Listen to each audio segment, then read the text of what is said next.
नमस्कार. आता पाहूया, जर लग्न कुंडलीमध्ये मीन रास किंवा 12 नंबर हे प्रथम स्थानी असेल तर अशी व्यक्ती कशी असते.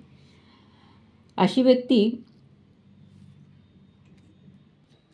बडबडी स्वभावाची, चतुर, मितहारी, स्थूल देहाची, बुद्धिमान व तीक्ष्ण दृष्टीची असते. बरेच वेळा चिंतायुक्त किंवा चिंतांनी ग्रस्त असलेली असते. ह्यांना कीर्ती आयुष्यामध्ये मिळतेच मिळते.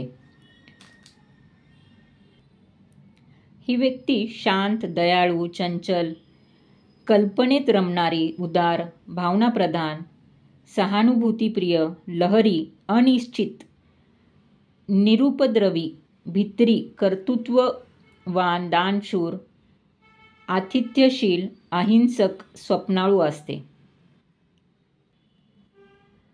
राशीचक्रातील शेवटची रास असल्याने हे निवृत्तीचा विचार करणारे असतात.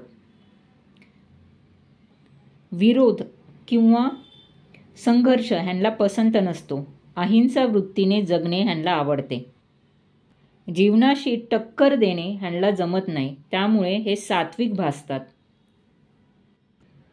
अशी लोक निसर्गप्रिय, काव्य, संगीत, नृत्य ह्याची आवड असणारे असतात. जर अशा व्यक्तींच्या राशीमध्ये वाईट योग असतील तर मानसिक संतुलन किंवा तोल ढळतो. जर शुभ योग असतील तर ह्यांना चांगले फळं मिळतात. जर ह्यांच्या कुंडलीमध्ये शुभ योग असतील तर अशी व्यक्ती योगाभ्यास आवडणारी, परोपकारी, वेदांताची आवड असणारी असते.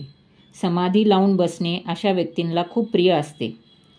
जलाशयाशी संबंधित व्यवसाय, सिनेमा, शिक्षण अशा क्षेत्रांमध्ये ह्यांची खास रुची असते किंवा अशा क्षेत्रांमध्ये ते चांगली कामगिरी करू शकतात. अशी व्यक्ती सर्वात गरीब स्वभावाची सर्व राशी चक्रामध्ये असते. मित्रपरिवारांमध्ये खूप छुपे शत्रू ह्यांना असतात.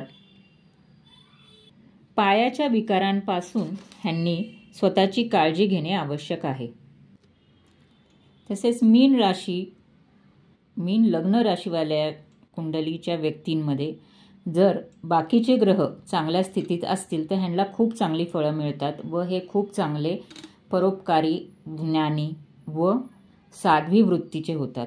जर ह्यांना ग्रहांची साथ नसेल तर हे खूप डिप्रेशनमध्ये किंवा मानसिक असंतुलन असलेले आयुष्य जगतात.